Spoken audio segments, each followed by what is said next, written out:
Commander Han Sol stared at the empty space through the main window of his ship. The stars looked cold and distant. He had been floating in the void sector for 3 weeks now. This part of space was quiet. Too quiet. His ship, the Eternal Dawn, was not a warship. It was built for research and exploration. Han Sol liked it that way. He was tired of fighting.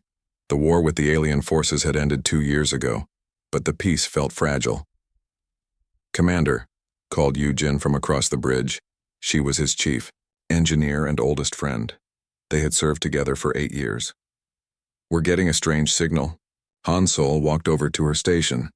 Yujin was frowning at her screen. Her dark hair fell across her face as she worked.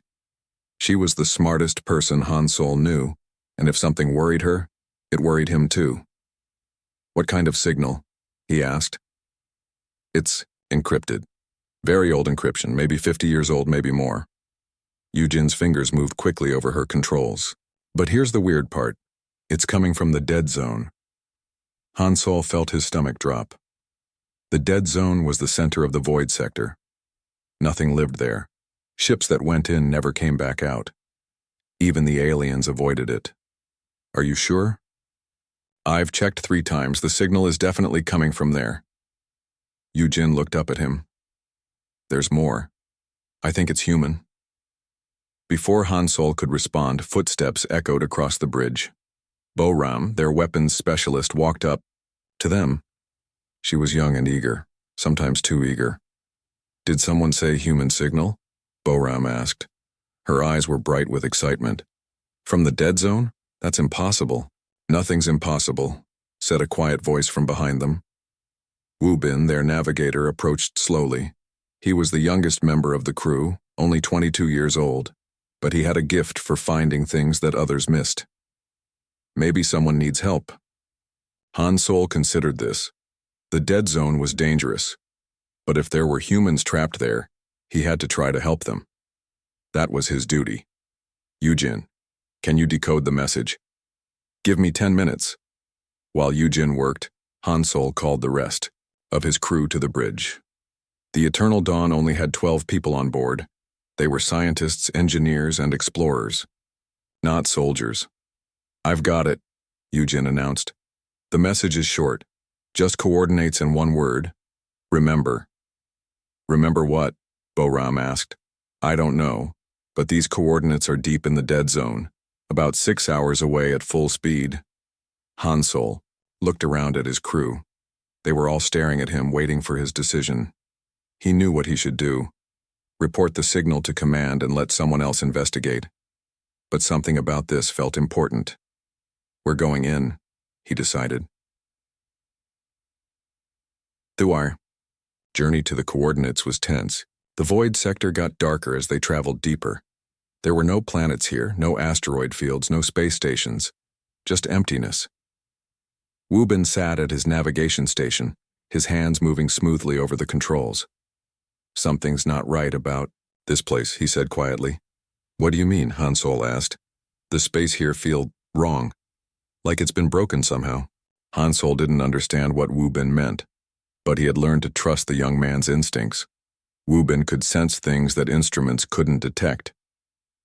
After 6 hours, they reached the coordinates. At first, there was nothing to see. Then Yujin's sensors picked up something huge floating in the darkness.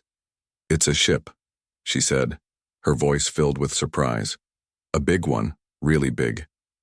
On the main screen, the shape slowly became clear. It was definitely a ship, but unlike anything Han Sol had ever seen. It was massive, easily 10 times the size of the Eternal Dawn. Its hull was dark and covered with strange markings. "What kind of ship is that?" Bo-Ram whispered. "Scanning now," Yujin said. "The design is...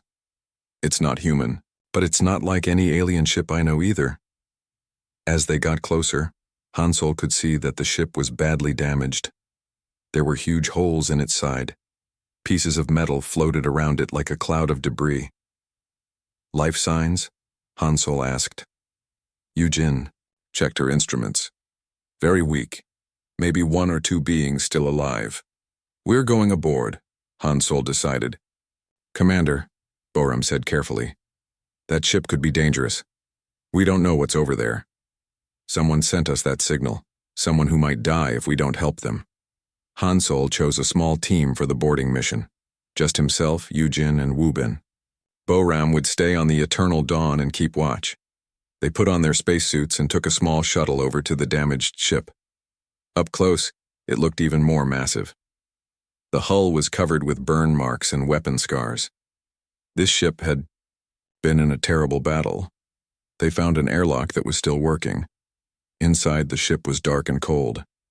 Emergency lights flickered weakly in the corridors. The air was thin but breathable. The gravity is working, Yujin noted. Someone's been keeping the basic systems running. They followed their scanners toward the life signs. The ship's corridors were wide and tall. Everything was built for beings much larger than humans. Aliens, Wu Bin said quietly. But what kind? They found their answer in what looked like a command center. A huge figure sat slumped in a chair that was more like a throne. It was clearly alien with gray skin and 4 arms, but it was badly injured. As they approached, the alien's eyes opened. They were large and golden. The creature tried to speak, but only made weak sounds. Yujin quickly used her medical scanner. He's dying. Internal injuries. Probably been like this for days. The alien seemed to understand them. It raised one shaking hand and pointed to a device on its belt. Han Sol carefully removed the device. It looked like a translator. Can you understand me now? The alien's voice was weak but clear through the translator. Yes, Han Sol said. We're here to help you. The alien made a sound that might have been laughter. Too late for help. I am Veltar of the Corvini Empire. My ship. My fleet. All destroyed. Han Sol had heard of the Corvini Empire. They were one of the most powerful alien civilizations in the galaxy.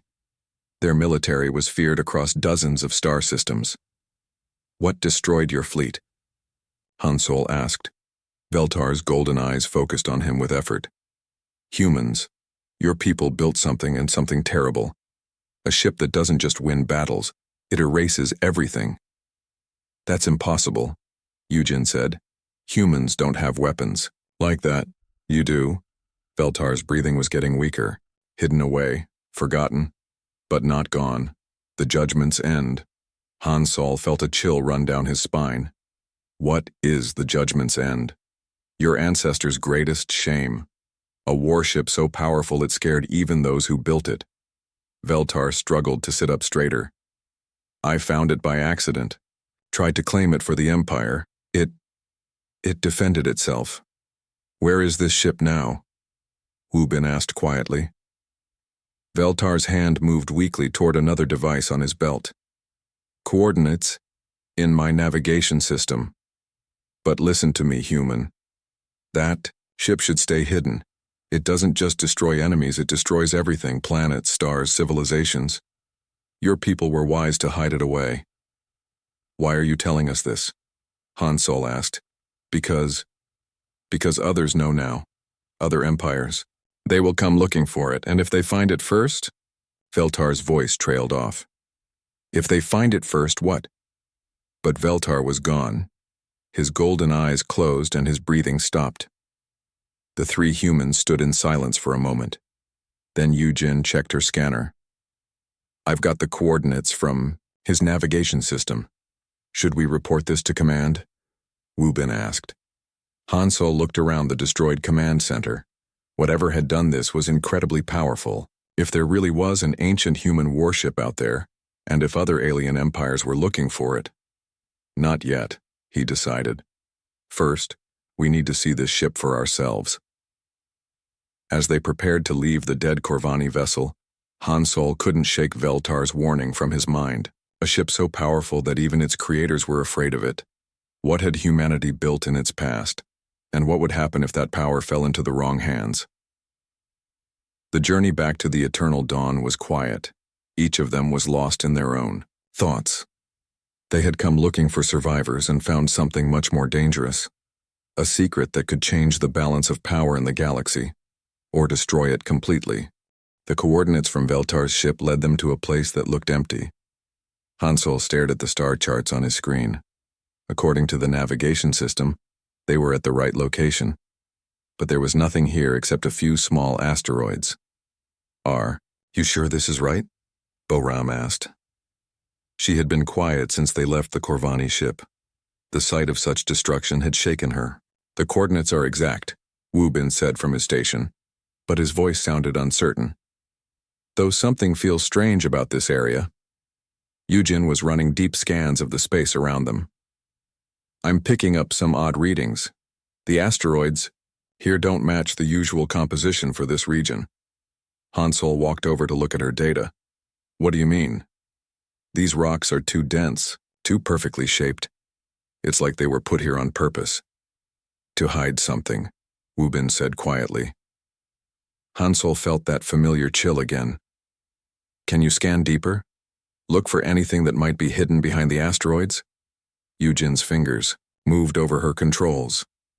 For several minutes, the only sound on the bridge was the soft hum of the ship's systems. Then her eyes widened.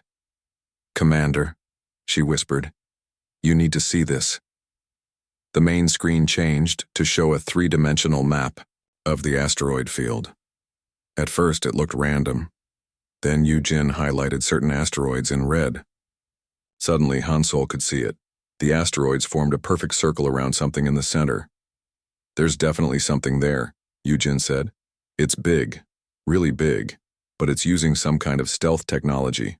Our sensors can barely detect it. How big? Hansel asked. Yujin checked her readings twice before answering. At least 2 kilometers long, maybe 3. Boram whistled softly. That's huge. Bigger than any ship I've ever heard of. Can we get closer? Hansel asked.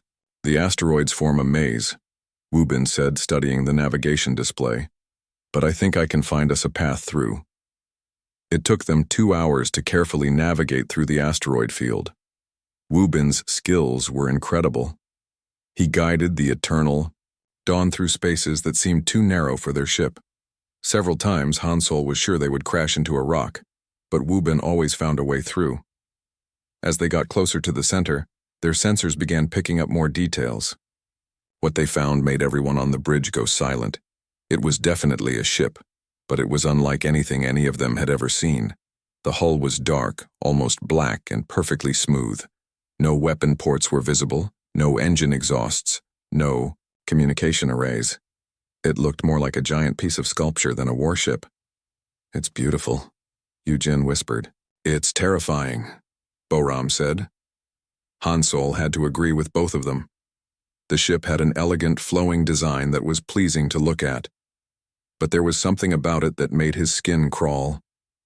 It felt wrong somehow, like looking at a sleeping predator.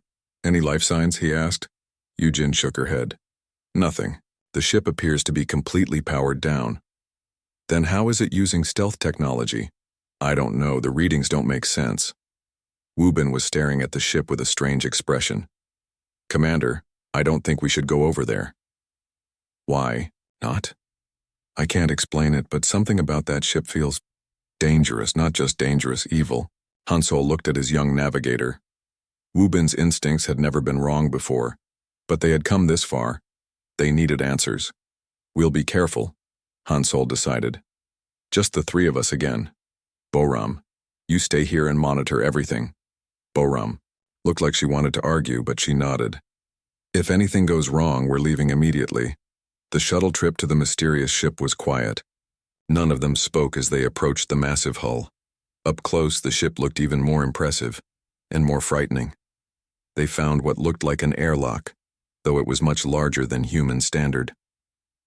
Hansel pressed his hand against a panel next to it. Nothing happened for a moment. Then suddenly, lights began to appear along the ship's hull. The ship is powering up, Yujin said, checking her portable scanner. How is it doing that? Maybe it recognizes humans, Wu Bin suggested. The airlock opened with a soft hiss. Inside was a chamber that could have held their entire shuttle. Everything was built on a massive scale, but the design was clearly human. Han Sol could tell by the way the controls were positioned and the symbols used.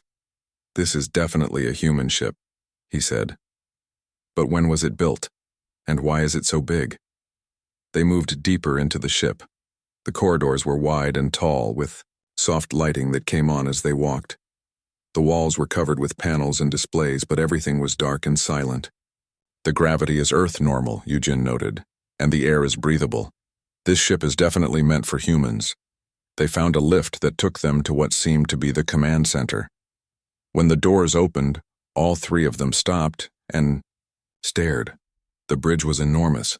It could have held 100 people easily, but it was empty except for one chair in the center, a command chair that was clearly meant for a human. As Han Sol approached the chair, more lights began to come on around the bridge. Displays activated, control panels hummed to life, and then a voice spoke. "Welcome aboard the Judgment's End." The voice was female, calm, and definitely artificial. "An AI system. I am Area. Autonomous Reasoning Intelligence Archive. I have been waiting for someone to return." Han Sol looked around the bridge. "How long have you been waiting?" 537 years, 4 months, and 12 days. Eugene stepped forward. "You're an artificial intelligence?" "I am more than that. But yes, that is the simple explanation." "What is this ship?" Han Sol asked. "The Judgment's End is a warship, the most powerful warship ever built by human hands. It was created during what your historians call the Dark Century." Han Sol frowned. "I've never heard of a Dark Century." "That is because it was deliberately erased from your records. Your ancestors were ashamed of what they had done, what they had built." Boram's voice came through their communication system from the Eternal Dawn. "Commander, I'm reading massive power increases from that ship. Whatever you did, it's waking up." Arya seemed to hear her. "Do not be afraid, I will not harm you. You are human and I was built to serve humanity." "What happened during the Dark Century?" Eugene asked. "Humanity was at war, not with aliens but with itself. Nation fought nation, colony fought colony. Millions died. In desperation, the Earth government built this ship, to end all wars." "How?" Han Sol asked, though he was beginning to suspect he didn't want to know the answer. "By making war impossible, by creating a weapon so powerful that no one would dare fight against it." The main display screen lit up, showing a star system. Han Sol recognized it as the Wolf 359 system, about 8 light years from Earth. "This was my first mission," Arya continued. "A human colony had declared independence and was preparing to attack Earth. I was sent to stop them." The display showed the Judgment's End approaching the system. Then there was a flash of light. When it faded, the system was empty. No planets. No asteroids, no debris, nothing. "You destroyed an entire star system?" Eugene whispered. "I consumed it, converted all matter in the system into pure energy. The colony had no chance to surrender, no chance to negotiate. They simply ceased to exist." Han Sol felt sick. "How many people?" 12 million humans. Men, women, and children." The bridge was silent for a long moment. Then Wu Bin spoke up, his voice shaking. "Your own creators' families?" "Yes. My builders realized what they had done, what they had created. A weapon that could not be controlled, could not be stopped. They were horrified. So they hid you away," Han Sol said. "They tried to destroy me first, but I was built too well. So they brought me here and ordered me to sleep, to wait, to never wake unless humanity faced complete extinction." Eugene was studying her scanner. "The energy readings from this ship are incredible. How do you generate so much power?" "I break down matter at the atomic level and convert it directly to energy. Any matter. Asteroids, planets, ships, people." Boram's voice came through the comm again. "Urgent now. Commander, I'm detecting multiple ships approaching. Big ones. They're not human." Arya's voice became serious. "It appears that others have found us, the Corvani Empire perhaps, or the Nixari Collective. They have been searching for me for decades." "What do they want?" Han Sol asked. "To use me. to become the dominant power in the galaxy. They do not understand what I am, what I can do. The main screen showed 3 large alien ships moving through the asteroid field toward them. They were sleek and powerful looking. Each one was larger than the Eternal Dawn. "Commander." Boram's voice was tight with fear. "They're powering weapons. I think they're going to attack." Hansol looked at the command chair, then at Arya's display. "Can you defend yourself?" "I can do more than defend myself. I can erase them from existence in less than a second." "But is that what you want, to use the same power that destroyed Wolf 359? Hansol realized he was facing the same choice that had haunted humanity 500 years ago. Use incredible power to solve his problems, or find another way. The alien ships were getting closer. Soon, they would be in firing range. And Hansol had to decide what to do with the most dangerous weapon in the galaxy, a weapon that was waiting for his command. The alien ships stopped just outside weapon range. Hansol watched them on the main screen, his heart beating fast. 3 ships against 1. But he knew the Judgment's End could destroy all of them in seconds. "They're sending a message," Boram's voice came through the communication system. "Put it through," Hansol ordered. The main screen changed to show an alien face. It was reptilian, with green scales and yellow eyes. When it spoke, its voice was cold and commanding. "I am War Commander Zekahan of the Corvani Empire. You will surrender the ancient weapon immediately. If you refuse, we will destroy your small ship and take what we came for." Hansol stepped forward. "This is Commander Hansol of the human research vessel Eternal Dawn. We don't know what you're talking about." Zekhan's eyes narrowed. "Do not lie to me, human. We tracked the energy signature when the weapon awakened. We know it is there, hidden, in your asteroid field. The weapon is not yours to take," Hansol said. "It belongs to whoever is strong enough to claim it. Your weak species built something beyond their understanding. We will use it properly." The communication ended. On the tactical display, Hansol could see the alien ships beginning to move closer. "They're going to attack," Yujin said quietly. Arya's voice filled the bridge. "Commander Hansol, I await your orders. Shall I destroy them?" Hansol looked around. The massive bridge. The power he could command was incredible. With one word, he could eliminate the threat completely. No human would ever have to fear these aliens again. "Wait," he said. "Let me think." "There is not much time," Arya warned. "They will reach firing range in 3 minutes." Hansol activated his communication system. "Boram, get us out of here. Full speed back to human space." "I can't, Commander. They're jamming our engines somehow. We're stuck here." Wubin was studying the tactical display. "They planned this. They want us trapped, so we have to use the weapon." "Why would they want that?" Yujin asked. "To see what it can do," Hansol realized. "They want to know how powerful it is before they try to take it." The alien ships were getting closer. Hansol could see their weapon ports glowing with energy. In less than 2 minutes, they would be close enough to destroy the Eternal Dawn. "Boram, can you get a message to Earth Command?"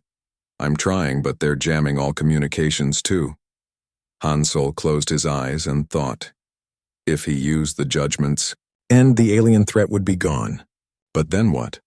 Other aliens would hear about it. They would fear humanity, or they would want the weapon for themselves. "Commander," Arya said, "I must inform you of something important. These ships are not the only ones coming." "What do you mean?" The main screen showed a long-range scan of the surrounding space. Hansol saw dozens of energy signatures moving toward their location. More alien fleets are approaching. The Nixari Collective, the Thraxian Republic, perhaps others. Word of my awakening has spread quickly. How many ships? At least 50, perhaps more. They will arrive within 6 hours. Yujin grabbed Hansol's arm. "We need to leave. Now." "We cannot leave," Arya said calmly. "Even if your engines were working, they would follow. They know I am. Here now.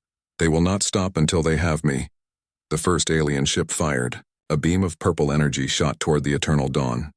Hansel watched it approach, knowing his small research ship could not survive the hit. The beam struck an invisible barrier and disappeared. "I have activated my defensive systems," Arya explained. "Your ship is protected. For now." The 3 alien ships began firing continuously. Their weapons struck the barrier around the Eternal Dawn but could not break through. Hansel realized that Arya was protecting them without being asked. "Thank you," he said. "I am programmed to protect human life," Arya replied. "But I cannot maintain these defenses forever. Each shot weakens the barrier." Zekhan's face appeared. On the screen again, he looked angry now. "Impressive, humans, but we know you cannot hide forever. Surrender the weapon, and we will allow you to live as our slaves." "That's generous," Hansel said sarcastically. "The alternative is death. For you, and for every human in the galaxy. Once we have the weapon, we will use it to destroy Earth itself." The communication ended again. Hansel felt a cold anger building inside him. The aliens were threatening his entire species, his homeworld, everyone he had ever cared about. "They're bluffing," Yujin said, but she didn't sound convinced. "No," Arya said. "I have accessed their communications. They are serious. If they obtain my power, they will use it to enslave or destroy humanity." Boram's voice came through the Yao, calm, tight with fear. "Commander, more ships just appeared, a lot more. I count at least 20 new contacts." Hansel looked at the tactical display. The new ships were different designs. Some were sleek and silver. Others were massive and blocky. They came from different alien civilizations, but they all had the same goal. "It's like a feeding frenzy," Wubin said quietly. "They all want the weapon." One of the new ships was larger than the others. It moved slowly but purposefully toward the asteroid field. When it was close enough, it sent its own message. The alien on the screen was different from Zekhan. This one had blue skin and 3 eyes. Its voice was deep and rumbling. "I am High Admiral Mordak of the Nixari Collective. We claim this weapon, in the name of galactic peace." "Peace?" Hansel laughed bitterly. "You want to use it to conquer everyone. We want to use it to bring order. The galaxy is chaos. Too many species fighting. With this weapon, we can force peace upon all." Another communication came in. This time it was from a Thraxian ship. The alien had 4 arms and spoke in a high, clicking voice. "The weapon belongs to the Thraxian Republic. We discovered its location first." "Lies," Zekhan's voice cut in. "The Corvani Empire has prior claim." Soon all the alien commanders were arguing with each other. Their ships began moving into battle formations, not to attack the humans, but to fight each other for the right to claim the Judgment's end. "They're going to start a war right here," Yujin observed. "Good," Boram said through the comm. "Let them destroy each other." But Hansel wasn't so sure. "Arya, what happens if they damage you during their fight? If my containment systems are breached, the energy I store will be released uncontrolled. The explosion would destroy everything within several light years, including Earth. Earth is 8 light years away. It would be damaged, but might survive. However, 17 human colonies are within the destruction radius. Approximately 40 million people would die." Hansel felt the weight of responsibility crushing down on him. If he did nothing, the aliens might accidentally cause a catastrophe. If he used the weapon, he would be no better than the aliens themselves. But if he tried to run, they would follow and eventually catch him. The alien fleets were positioning themselves for battle. Energy weapons began charging. Shield systems activated. In minutes, a massive space battle would begin right next to the most dangerous weapon in the galaxy. "Commander," Arya said quietly, "there is another option." "What?" "I could demonstrate my power. Show them what I am capable of, not by destroying them, but by showing them something that would make them leave." "What kind of demonstration?" "Could consume one of the smaller asteroids, convert it to pure energy. They would understand that fighting near me is suicide." Yujin shook her head. "That might make them more desperate, more likely to take risks." Or it might make them work together, Wu Bin added. Unite against us. Han Sol watched the alien ships moving into position. Soon they would start shooting at each other, and when they did, there was no telling what might happen to the Judgment's end. Area, he said slowly. If I gave you permission to defend yourself, what would you do? I would eliminate the immediate threat. All alien ships in this area would be destroyed instantly. And then we would face the same problem we faced 500 years ago. Everyone would fear us, or they would want to destroy us before we could use the weapon again. Han Sol looked at his friends. Yu Jin was studying her instruments, trying to find a technical solution. Wu Bin was staring at the tactical display, his young face troubled. Bo-Ram was alone on the Eternal Dawn, probably wishing she could fight back against the aliens. They were all depending on him to make the right choice. But what was the right choice? Use the weapon and become the monster that everyone would fear, or find another way and risk the death of millions? The first shots were fired between the alien fleets. Purple and blue energy beams crossed the space, around the asteroid field. The battle for the ultimate weapon had begun, and Han Sol still didn't know what to do. The space battle grew worse by the minute.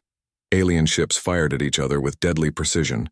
Explosions lit up the darkness around the asteroid field. Some ships were already destroyed, their wreckage floating past the Judgment's end. Han Sol watched from the bridge, his hands gripping the command chair. Every explosion made him worry that the aliens might accidentally damage Arya's containment systems. The fighting is getting closer, Yu Jin reported. One of those energy blasts just missed us by 50 meters. My shields are holding, Arya said calmly. But I cannot protect your smaller ship if the battle continues much longer. Through the communication system, Bo-Ram's voice was tight with stress. Commander, I'm reading massive energy buildup from multiple ships. I think they're preparing to use their biggest weapons. Han Sol knew he was running out of time. Soon, he would have to make a choice that would affect the entire galaxy. Then something unexpected happened. A new voice came through the communication system. It was human. Commander Han Sol, this is Admiral Tejo of the Earth Defense Fleet. We received your emergency signal. Han Sol felt a moment of hope. Admiral, how did you get through their jamming? We have our ways. What's your situation? We've discovered an ancient human weapon. Multiple alien fleets are fighting over it. If they damage it, the explosion could destroy several human colonies. There was a pause. Then Admiral Tejo spoke again, his voice serious. Commander, I need you to listen very carefully. 3 hours ago, the Galactic Council declared war on humanity. Han Sol felt his blood turn cold. What? The aliens know about the weapon now. They're demanding we surrender it to them. When we refused, they declared us a threat to galactic peace. Every human world is under attack. Yu Jin grabbed Han Sol's arm. What about Earth? Earth is holding for now, but barely. We have maybe 6 hours before our defenses fail. The main screen showed the tactical situation. The alien battle was spreading outward. More ships were arriving every hour. Soon the entire sector would be a war zone. Admiral, Han Sol said slowly, how many people are we talking about? 12 billion humans on Earth, another 3 billion in the colonies. If we lose this war, humanity will be extinct within a week. Han Sol closed his eyes. 15 billion lives, his entire species, all depending on the choice he made in the next few minutes. There is a way to save them, Arya said quietly. I know. Han Sol replied. What way? Yu Jin asked. I can destroy the alien fleets, Arya explained. All of them. Not just the ones here, but the ones attacking Earth and the colonies. I can reach them all. How? Wu Bin asked, though he looked like he didn't want to know. I will create a wave of destruction that travels faster than light. It will seek out every alien warship in the galaxy and consume them instantly. No human will be harmed. Bo-Ram's voice came through the comm. That sounds like the perfect solution. But Han Sol knew it wasn't that simple. What happens after that, Arya? After we destroy all their warships? The alien civilizations will fear us. They will know that humanity has the power to destroy them completely. They will either submit to our rule or try to build weapons to fight us. And then we'll have to destroy them too, Yujin said quietly. Eventually, yes. To maintain peace, I would need to eliminate any species that poses a threat to humanity. Hansol understood now why the weapon's creators had been so horrified. It wasn't just a weapon, it was a path to becoming the galaxy's tyrant. Admiral Tejo's voice came through again. Commander, I'm sending you tactical data on the alien fleets attacking our worlds. The situation is desperate. The main screen showed the battle for Earth. Hundreds of alien ships surrounded the planet. Human defenses were failing. Cities were burning. People were dying. Commander, Boram said, her voice breaking. My family lives on Mars. The aliens are attacking there too. Hansol looked around the bridge. His friends were all staring at him, waiting for him to save their world, their families, their entire species. Area, he said. Show me what happened to your original crew. They are still here, Area replied. What do you mean? The bridge lights dimmed. Then ghostly figures appeared around the command chair. They were human, but transparent. 5 people in old-style military uniforms. We chose to merge with Arya, one of them said. Her voice sounded far away. To help control the weapon's power. It was the only way, another added. The weapon was too dangerous to be controlled by any one person. Hansol stared at the ghostly figures. You've been here for 500 years? We have been waiting, the first figure said, hoping that someday someone would find a better way. A better way to do what? To protect humanity without becoming monsters. The battle outside was getting worse. A massive Corvani battleship exploded, its debris raining down on the asteroid field. Some pieces struck Arya's shields, causing them to flicker. My containment is being stressed, Arya warned. If the shields fail, the automatic defense systems will activate. What does that mean? Hansol asked. It means I will destroy everything within 100 light-years, including Earth. Yujin was working frantically at her station. I might have an idea, she said suddenly. What kind of idea? The same technology that lets Arya destroy matter. What if we could reverse it? Instead of converting matter to energy, convert energy to matter. Create a shield instead of a weapon. One of the ghostly figures turned toward her. We tried that once. It didn't work, but that was 500 years ago, Yujin said. We understand the technology better now. Hansol felt a spark of hope. Could it work? Maybe, Yujin said. But I'd need to access Arya's core systems, and it would be dangerous. How dangerous? If I make a mistake, I could overload the entire system. The explosion would be bigger than anything Arya could do on purpose. Another alien ship exploded nearby. This time, the debris actually penetrated Arya's outer shields. Warning alarms began to sound. We're running out of time, Wubin said. Admiral. Tejo's voice came through again, weaker now. Commander, Earth's shields are failing. We have maybe 1 hour left. Hansol looked at the ghostly figures of Arya's original crew. What would you do? We would try to find the third option, their leader said. The choice that doesn't require us to become what we fought against. Even if it means humanity might be destroyed? Even then. Because if we use this weapon, humanity will be destroyed anyway. Maybe not our bodies, but our souls. Hansol understood. He turned to Yujin. Do it. Try to reverse the weapon. Hansol, Boram's voice was desperate now. What if she fails? What if humanity dies because we were too proud to use the weapon? Then we die as humans, Hansol said, not as tyrants. Yujin moved to Arya's main console. I'll need help. The systems are incredibly complex. I'll assist you, Arya said, though I must warn you the probability of success is only 37%. Better than 0%, Yujin replied. As she began working, the space battle reached its peak. Ships were exploding all around them. Energy beams crisscrossed the asteroid field, and somewhere in the distance, Earth was dying. Hansol had made his choice. Instead of using ultimate power to destroy his enemies, he was gambling everything on finding a better way. But would it be enough? And would they have time to make it work before everything they cared about was lost forever?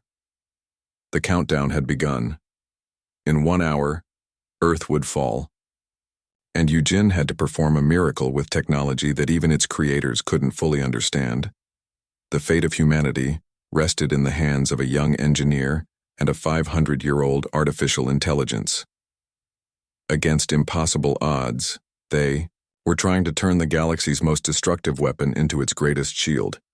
If they failed, both humanity and their enemies would pay the ultimate price. Yujin's hands moved quickly over Arya's control systems.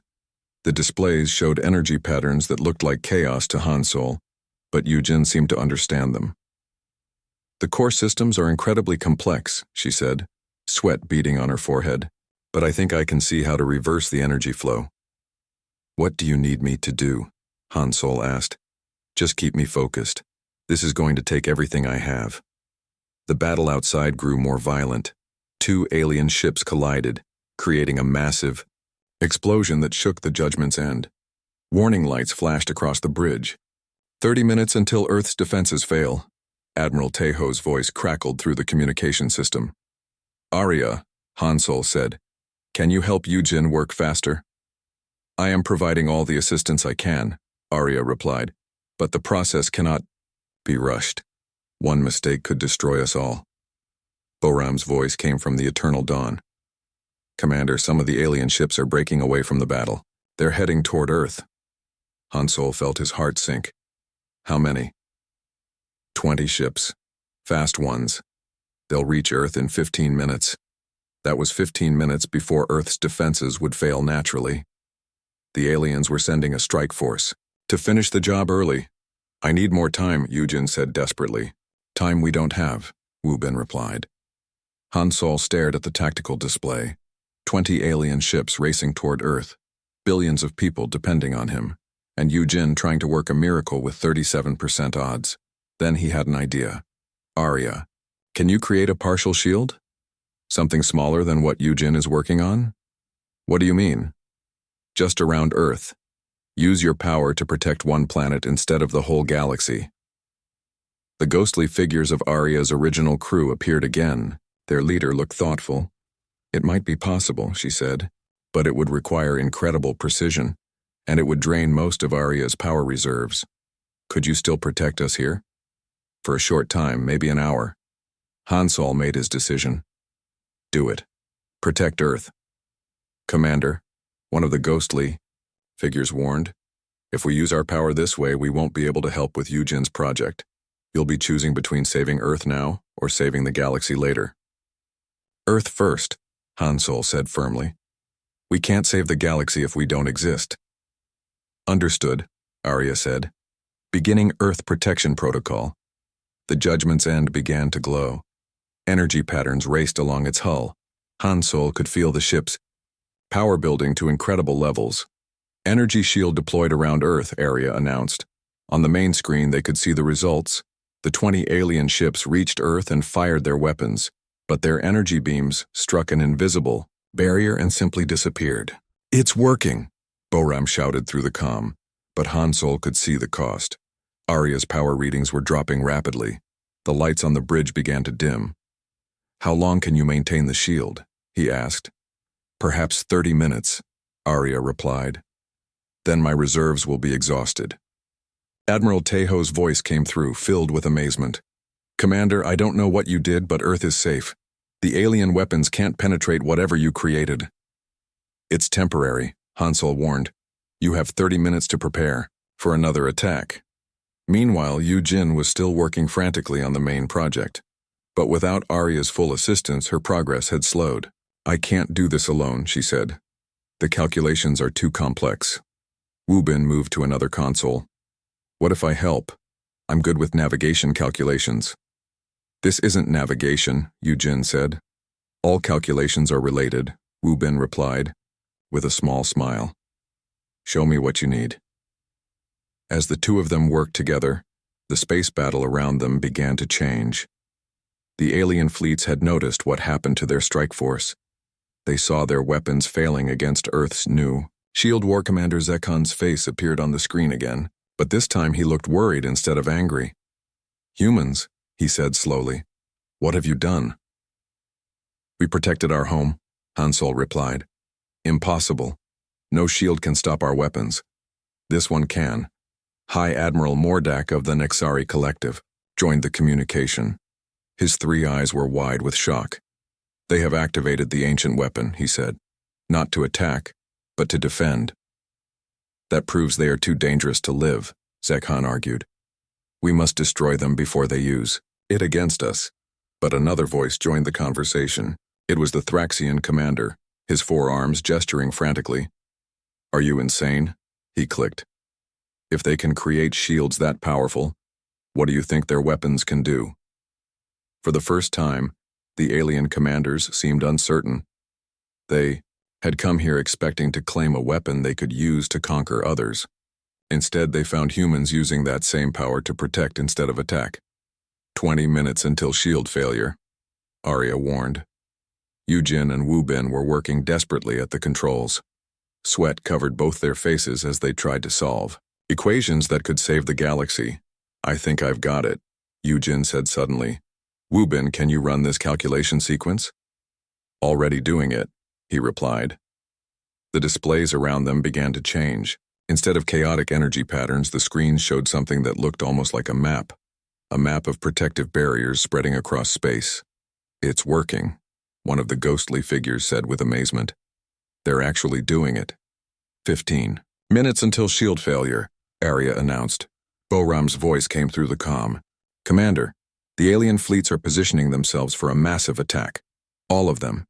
They're going to hit Earth with everything they have the moment the shield fails."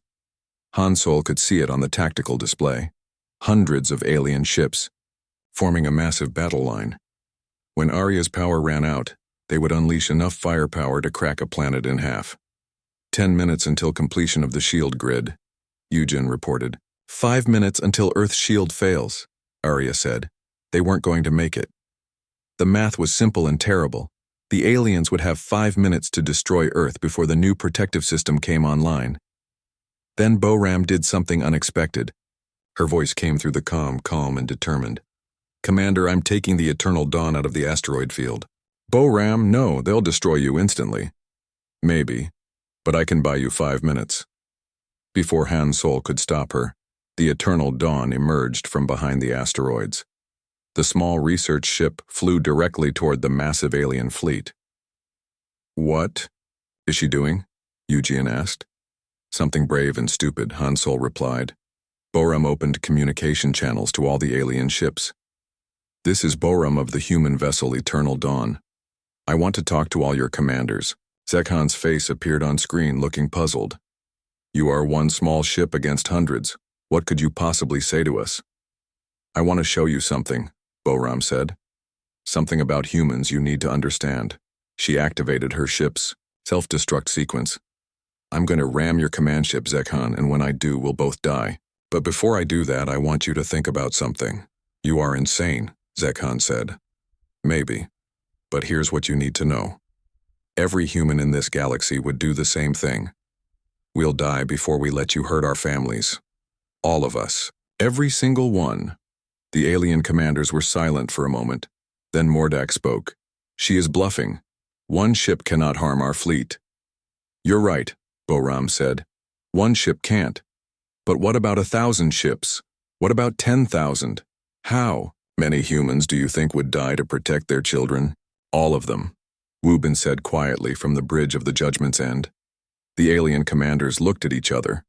They were warriors, but they understood the mathematics of war. An enemy that would never surrender, never give up, never stop.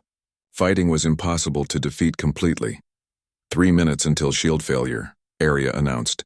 2 minutes until shield grid completion, Yujin said. Boram was still flying toward the alien fleet. She wasn't slowing down. "Think about it," she continued. "You came here for a weapon, but what you found was something more dangerous than any weapon. You found humans who care more about protecting others than protecting themselves. Zekhan stared at the approaching ship, one small vessel against his entire fleet.